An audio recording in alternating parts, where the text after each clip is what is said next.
New allegations have emerged involving WWE billionaire CEO Vince McMahon. Talking about the WWE's culture, saying it's toxic, abusive, widespread, pervasive. You may have heard about the shocking sex abuse lawsuit being leveled at WWE boss Vince McMahon by a former employee. Read my lips. I want a divorce.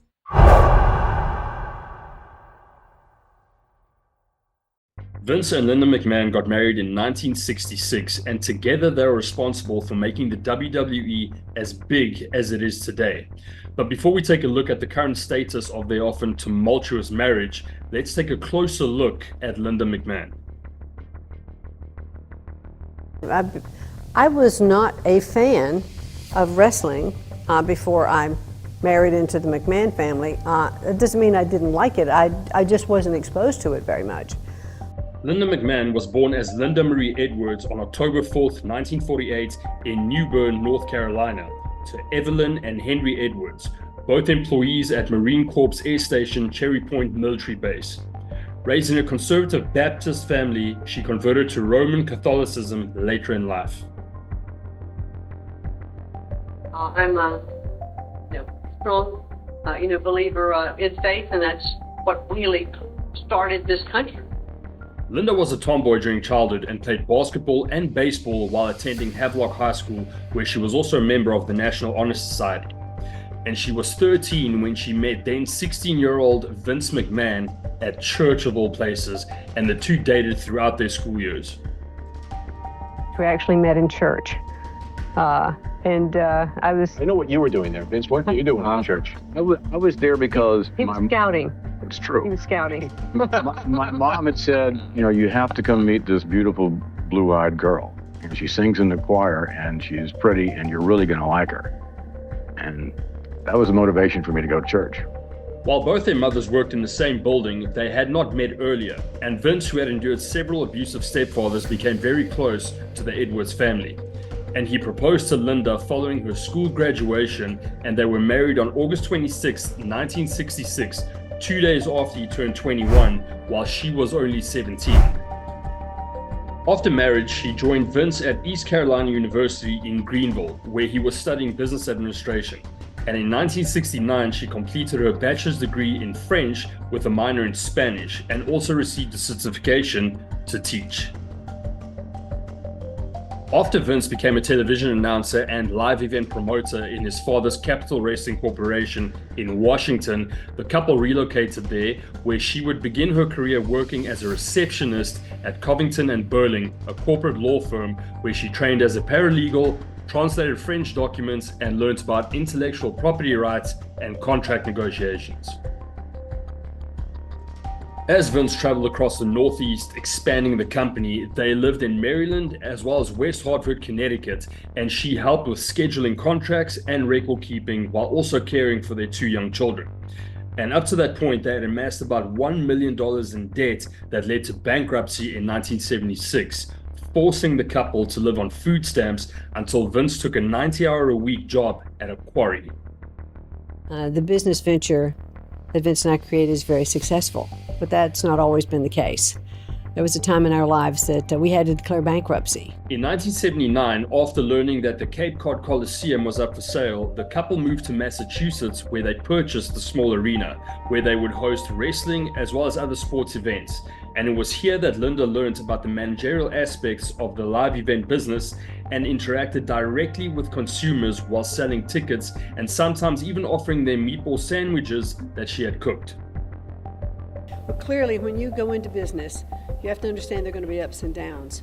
Many small businesses fail because they don't know how to manage cash flow. When we first started our business, I actually made decisions on a monthly basis as to whether or not I would continue to lease. Think about this, lease a typewriter for $12 a month. Because could that $12, if I bought the typewriter and I had to pay more for it, was that a better use of that small increment of dollars? And those are the kind of decisions you make.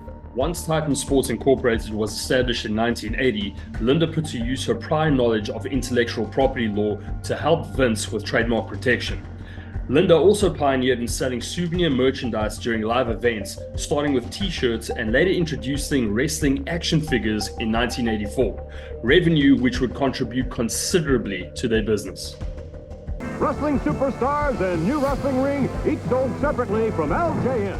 Vince would then purchase Capital Wrestling, the parent company of the then World Wrestling Federation, from his father in 1982. And the next year, Linda and Vince moved to Greenwich, Connecticut, where they currently reside.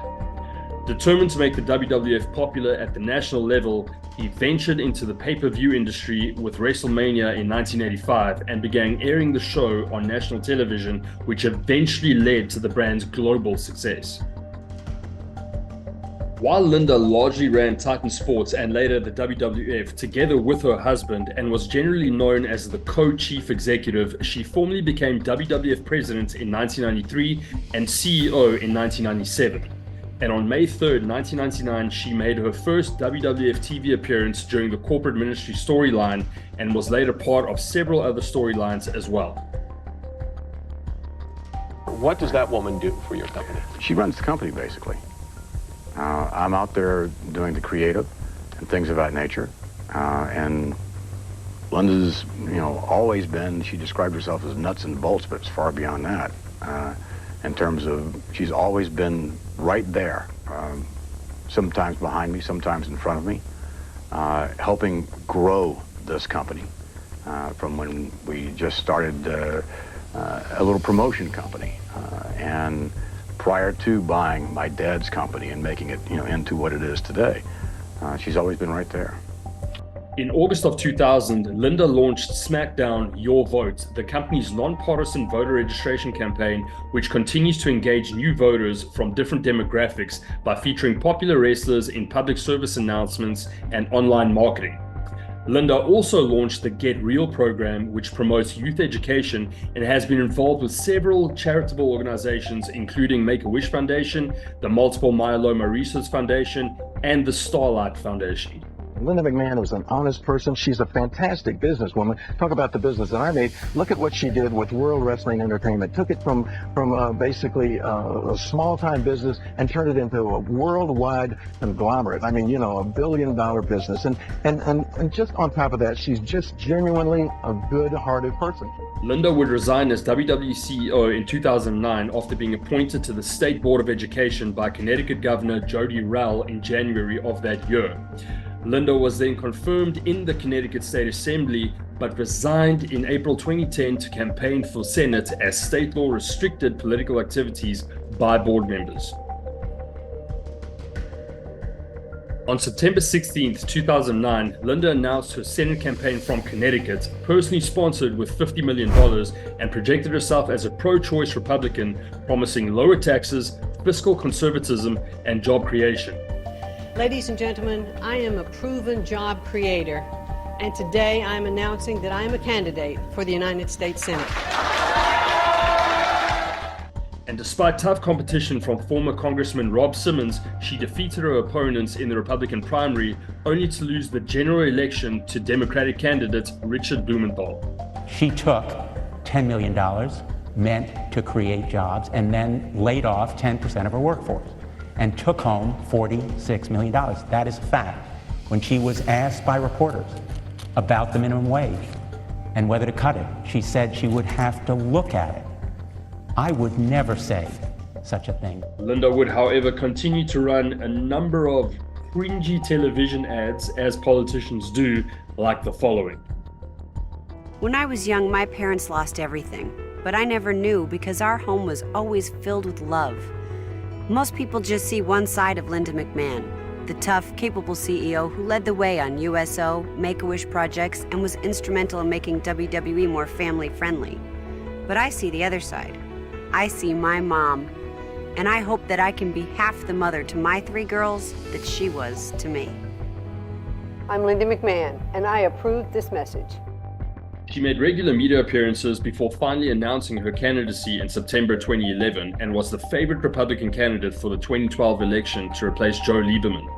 Spending $15.7 million from a personal fund, Linda secured the primary, defeating former Congressman Chris Shays, but again lost the general election to Democrat Chris Murphy. great supporters all through the campaign, and I would really rather have won. I would really rather have won, but we gave it an incredibly good fight. Linda next became one of the major Republican fundraisers and donated to American Crossroads and the Ending Spending Fund, as well as $6 million to Rebuilding America Now, which aimed at electing Donald Trump. The McMahons had been close to Trump for a number of years and have made several contributions to his charitable foundation. We have known President Trump, my husband and I, for about 25 years. He's actually was involved in a couple of skits at WWE in the past. I have found him to be an incredibly loyal friend. He does what he says he's going to do. He really works incredibly hard. Linda was then nominated as the administrator of the Small Business Administration by Donald Trump on December 7th, 2016, and was confirmed by the full Senate on February 14th, 2017. It's when President Trump, then President-elect Trump, asked me to take on this position. He said, I want somebody who's actually built a business, who's been through the highs and the lows, who understands what that's like, you know, can kind of walk the walk and talk the talk with small businesses, and understands the necessity of access to capital, understands what it's like to need mentoring. And so he asked me if I would be willing to take on this job, and I told him I'd be honored. However, Linda would resign from her post on April 12, 2019, and was subsequently named chairwoman of America First Action, a pro-Trump super PAC, on April 15th. Linda McMahon has done an incredible job as the head of the Small Business Administration. She has been a superstar. The fact is that I've known her for a long time. I knew she was good, but I didn't know she was that good. She has been one of our all-time favorites. It was just so smooth. She's helped so many people in the world of small business, and she'll be leaving. She's going to go and help us with a very important year and a half that we have coming up. Now, despite being married to Linda, Vince McMahon engaged in numerous on-screen affairs with wrestlers such as Trish Stratus, Tori Wilson, Candice Michelle, Stacy Keibler, and Sable. However, it is important to note that Vince also admitted to infidelity in his real-life marriage to Linda, bragging about his sexual appetite in a 2001 interview with Playboy magazine, where he stated the following: I probably lied to myself thinking she knew who I was when we got married, the wild guy, but I never ever threw anything in her face. I was discreet, and Linda never suffered from a lack of attention, physical or emotional. But one day she asked me point blank, are you having an affair with so-and-so? And I've never lied to her. Yes, it crushed her. Then she asked, what about such and such? Yes, it went on. More names. I said yes, yes, and yes. Vince had no remorse in his answers as he continued about how his affairs often coincided. Different times, some were concurrent, but I didn't think she had to know that. She didn't ask that question, or I'd have to say yes to that too. It's not something I'm proud of. I just didn't realize the impact of messing with other people's lives. Notwithstanding the impact on my wife, I'm talking about the havoc you create in other lives just from wanting to have a good time. There's no such thing as an innocent fling. When a woman commits to a sexual encounter, it's generally with a great deal of emotion. With very few exceptions, it's not just let's have sex, boy that was great, okay, see you then. Women don't do that. So I guess maybe I hurt a lot of people. The sex was terrific, but from an emotional standpoint, I regret it.